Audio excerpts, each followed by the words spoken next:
Bismillahirrahmanirrahim. Assalamualaikum warahmatullahi wabarakatuh. Sahabat semua, ketemu lagi dengan saya Zandika Dika di channel Saiful Jamal. Sahabat semua, sebelumnya ramai mengenai kasus pelecehan baik dari Saiful Jamil dan juga yang pernah diulas juga oleh Kang Epul mengenai kasus pelecehan di KPI atau Komisi Penyiaran Indonesia.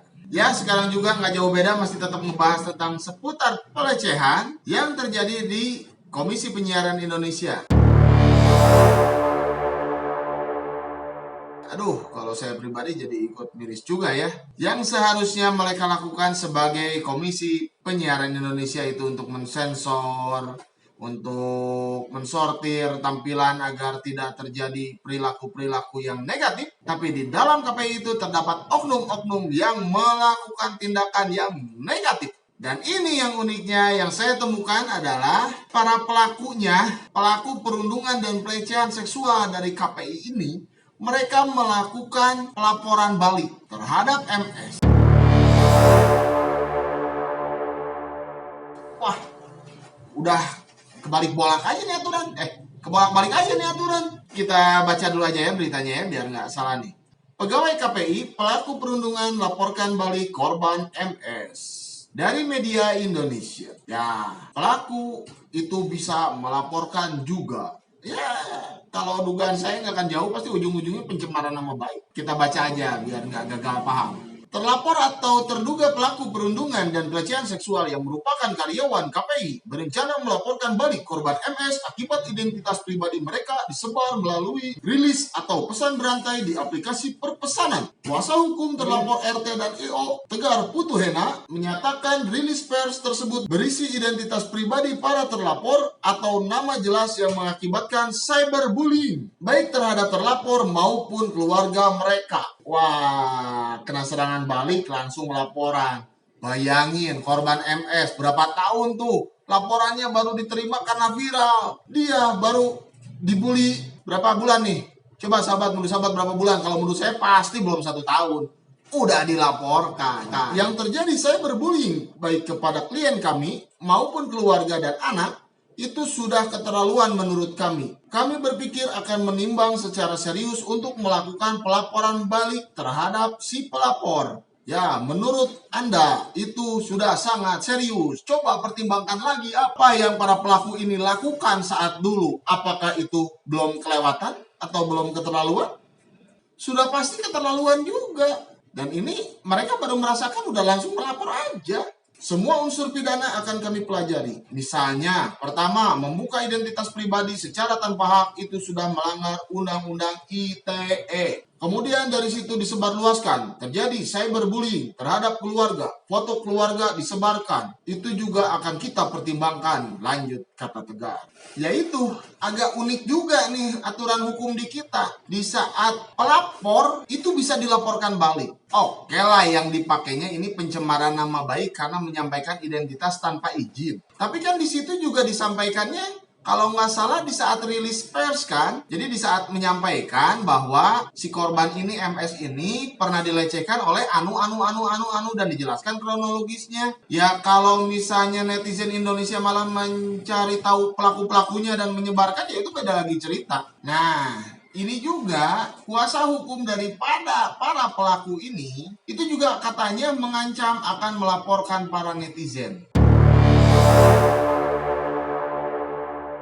Itu dari kompas.com. Terduga pelaku pelecehan seksual di KPI berencana pidanakan sejumlah netizen. Wah, netizen dilaporkan juga. Saya bacakan nih beritanya nih. Para pegawai kantor Komisi Penyiaran Indonesia atau KPI yang menjadi terlapor dalam kasus pelecehan seksual tak terima telah menjadi bahan perundungan oleh warganet di dunia maya. Ya, mereka tidak terima. Tapi mereka mikir nggak waktu ngelakuin perundungan tuh ke MS. Kalau MS itu nerima atau enggak? Jangan pikir MS bakal nerima. Ya kali. Ya, sekarang kan masing-masing terlapor didampingi oleh kuasa hukum berbeda-beda. Cuma kami sudah mempertimbangkan juga, kami akan bentuk tim dan memikirkan siapa saja yang akan kita laporkan, kata Tegar. Saat mendampingi kliennya di Polres Metro Jakarta Pusat ya.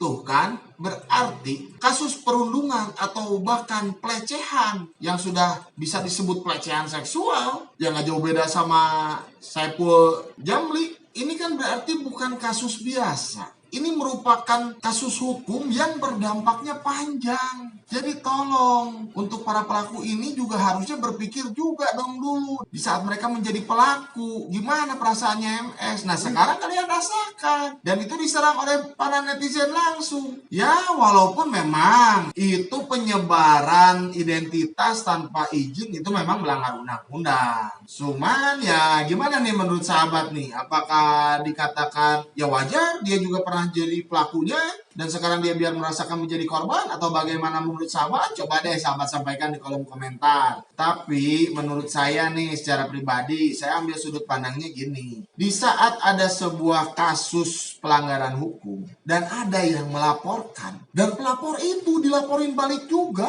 itu kan aturan gak kebalik bolak apa? Gak kebolak balik. Harusnya kan ada perlindungan juga nih untuk pelapor. Jangan sampai yang udah-udah, misal nih, saya kasih contoh nih, yang kemungkinan bisa terjadi. Ada orang yang memvideo kasus pungli oleh oknum aparat di jalan raya, misal di video, disebarkan di media sosial. Itu katanya bisa dituntut juga, bisa dilaporkan juga kalau dia melakukan pencemaran nama baik. Karena dia ngebongkar si oknum lagi pungli.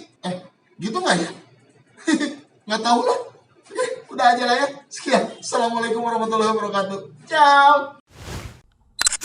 Sahabat semua, perjuangan dakwah melalui kanal YouTube ini bukanlah perkara yang mudah. Penuh jalan yang terjal dan berliku. Apalagi kita semua tahu, dakwah nahi mungkar ini yang justru dihindari sebagian orang di kalangan kita. Ya, karena jelas kami berbenturan dengan penguasa di negeri ini hari ini. Sebelum kami dikenal sebagai pengkritik pemerintah, lembaga kami senantiasa mendapatkan proyek-proyek terutama dari dinas-dinas dan BUMN. Tapi setelahnya di stop. Sebelum kami kerap menasehati pemerintah, kami pun mendapatkan kesempatan untuk mengajar di beberapa kampus. Setelahnya di stop juga. Tapi itu tidak menyurutkan langkah kami, tidak menyurutkan semangat kami untuk terus berkontribusi baik dengan pemikiran kita, dengan inspirasi yang kita berikan. Mudah-mudahan menjadi pelecut untuk terus menjadi bagian yang membaikkan negeri ini. Dengan segala keterbatasan alat dan SDM yang kami punya, kami terus berjuang menegakkan jalan kebenaran, jalan Islam. Bagi sahabat semua yang ingin turut serta membersamai perjuangan kami, memperjuangkan hak-hak Islam yang termarginalkan, membela rakyat jelata yang terus-menerus menjadi korban penderitaan karena ugal-ugalannya pola penguasa hari ini. Sahabat bisa berdonasi melalui rekening ini.